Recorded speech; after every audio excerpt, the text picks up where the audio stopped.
Fabien, directeur de l'innovation et du transfert de technologie à l'École des Ponts. J'ai choisi d'emmener cette éprouvette de béton fibré imprimé en 3D pour vous montrer en fait en quoi consiste mon métier. C'est un projet qui sort de la recherche d'un laboratoire et qui a vocation en fait à se substituer aux techniques de construction en fait dans le futur.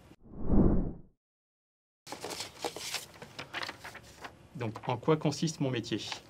Donc, moi, mon métier consiste à faire du transfert de technologie, c'est-à-dire à porter des projets qui sortent de la recherche, qui sont encore à un stade très expérimental et très théorique, vers le marché ou vers des applications industrielles.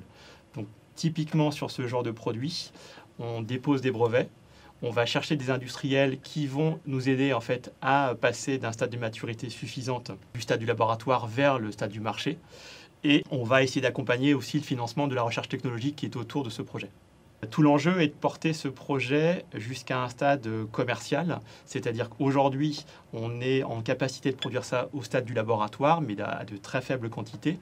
Et l'enjeu est de passer via une phase de recherche technologique à une capacité industrielle pour pouvoir effectivement construire des bâtiments, construire des maisons. Donc, mon rôle dans ce projet n'est pas de faire de la recherche technologique, mais d'accompagner en fait les chercheurs à pousser plus loin en fait l'applicatif de leur recherche. Il est aussi de trouver les financements pour accompagner les chercheurs justement à faire cette phase de recherche technologique et à trouver les industriels qui vont ensuite prendre le relais pour commercialiser ce produit.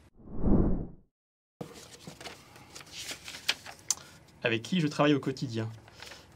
Donc pour réaliser ce type de projet, je travaille en premier lieu avec des chercheurs, c'est-à-dire que je passe beaucoup de temps dans les laboratoires à identifier des futurs projets pour du transfert de technologie.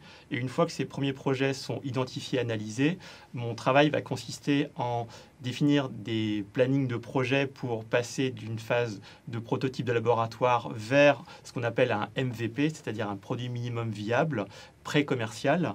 Et donc pour ça, en fait, je vais devoir trouver des financements. On va trouver des industriels avec qui travailler. Et parfois, pour des projets qui sont vraiment très disruptifs et qui sont vraiment très novateurs, le marché n'existe pas forcément encore. Et donc, il va falloir trouver aussi des idées ou des applicatifs de marché. Quel est ton parcours étudiant et professionnel? Alors, moi, je suis ingénieur de formation.